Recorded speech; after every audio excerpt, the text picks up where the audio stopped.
እኔ ሙስሊም ስለሆንኩ ከእንግዲህ በኋላ ሙስሊም ሁለተኛ ዜጋ የሆነባት ኢትዮጵያ የለችም፣ አትኖርም። ካሁን በኋላ ሙስሊም እኛ ሁለተኛ ዜጋ ነን፣ እኛ እየተገፋን ነው ማለት የለበትም። ትክክል አይደለም። ከአገርህ ማን ነው የሚገፋ? ይሄ ንግግር እየተደገመ ሲሄድ እውነት ነው እየሆነ የሚሄደው። ትክክል አይደለም።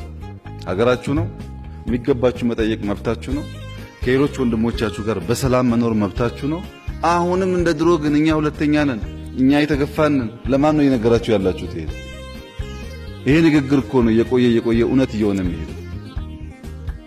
እንደዛ ጥሩ አይደለም። በተለይ ወጣቶቹ ሀገሩ የእናንተ ነው፣ አዲስ አበባ የእናንተ ነው፣ ኢትዮጵያ የእናንተ ነው። ሽሚያ አያስፈልግም። በገዛ ሀገራችሁ ቢያንስ እናንተ አርአያ መሆን አለባችሁ። ትክክል አይደለም።